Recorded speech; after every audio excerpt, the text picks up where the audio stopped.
A copper electrode is dipped in copper sulfate solution. So இதான் copper sulfate solution ன்னு வச்சுக்கோங்க. So copper sulfate solution இருக்குது.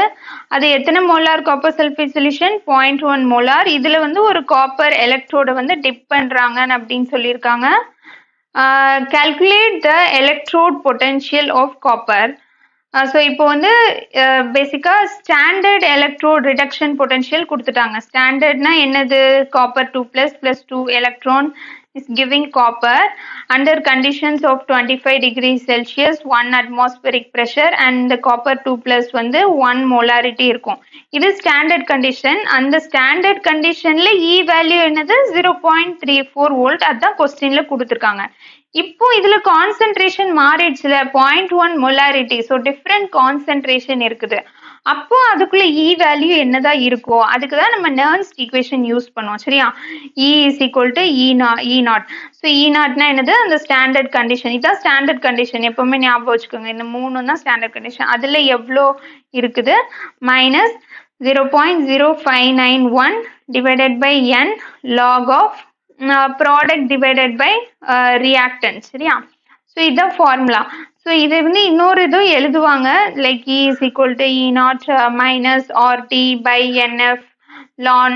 So இதை ஞாபகம் வச்சுக்கிறது கொஞ்சம் கஷ்டமா இருக்கும். அப்புறமா கால்குலேஷன்லாம் நீங்க நிறைய போட வேண்டியிருக்கும். இந்த R value, T value, F value எல்லாமே போட வேண்டியிருக்கும். ஸோ இதை ஞாபகம் வச்சுக்கோங்க. ஓகே, ஸோ அதுவும் தேவைதான், அதையும் தெரிஞ்சு வச்சுக்கோங்க. சரியா?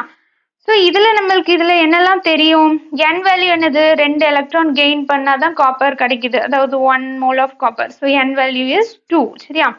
n வேல்யூனா பேசிக்கா என்னது? எவ்வளோ எலக்ட்ரான் கொடுக்குறோம், எவ்வளோ மோல் ஆஃப் எலக்ட்ரான் கொடுக்குறோம், 1 மோல் ஆஃப் காப்பர் டெபாசிட் ஆகுறது. இதுல 1 மோல் ஆஃப் காப்பர் டெபாசிட் ஆகுறதுக்கு 2 மோல் ஆஃப் எலக்ட்ரான்ஸ் கொடுத்துருக்கோம். So 2 is the n value. So E not வந்து கொஸ்டின்லேயே கொடுத்துட்டாங்க. ஸோ இப்போ E நம்ம கண்டுபிடிச்சிடலாம்ல. ப்ராடக்ட் டிவைடட் பை ரியாக்டன்ட் அது போட்டுறேன், அதுவுமே ஈஸி தான். So 0.34V minus 0.0591 divided by 2 and then log of product என்னது? இதுல காப்பர் தானே product. So copper divided by reactant என்னது? காப்பர் 2+. ஸோ இதுல காப்பர் இந்த மாதிரி மெட்டல், காப்பர், ஜிங்க், மெட்டல் மட்டும் தனியா இருக்குது, அது கூட எந்த சார்ஜுமே இல்லை, அதாவது 0 சார்ஜ்ல இருக்குல்ல, அதுக்கெல்லாம் வேல்யூ வந்து எப்பவுமே 1 தான் கான்சென்ட்ரேஷன். ஸோ காப்பர் 2+க்குள்ள வேல்யூ என்னது? 0.1. நம்மளுக்கு கொஸ்டின்லேயே கொடுத்துருக்காங்களா, காப்பர் 2+க்குள்ள வேல்யூ என்னது? 0.1 மொலாரிட்டி. ஸோ இதுல காப்பர் சல்ஃபேட்டுன்னு கொடுத்துருக்காங்க அப்படின்னு கன்ஃபியூஸ் ஆகக்கூடாது. சரியா?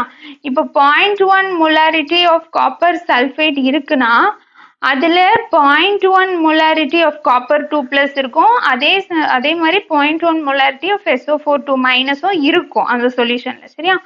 ஸோ திரும்ப நான் அதை எழுதுறேன். 0.34V minus 0.0591 divided by 2 log of 1 divided by 0.1. சரியா? ஸோ இதை வந்து நீங்க இதை மட்டும் நான் இப்போ கால்குலேட் பண்றேன்னு. So log of 1 divided by 0.1 எப்படி எழுதலாம்? 10⁻⁻1. ஸோ இந்த 10⁻⁻1 மேலே போச்சுல என்ன ஆகும்? log of 10. log 10னா என்னது? 1. ஸோ இந்த என்டையர் இது வந்து கேன்சல் ஆயிரும், 1. ஸோ மிச்சம் என்ன இருக்கும்? 0.34 மைனஸ் இது ரெண்டையும் இப்போ நான் டிவைட் பண்ணி நீங்க வேல்யூ போட்டீங்க அப்படின்னா உங்களுக்கு ஃபைனலா என்ன ஆன்சர் கிடைக்கும் அப்படின்னா 0.310 volt. சரியா? This will be the final answer. Okay, thank you.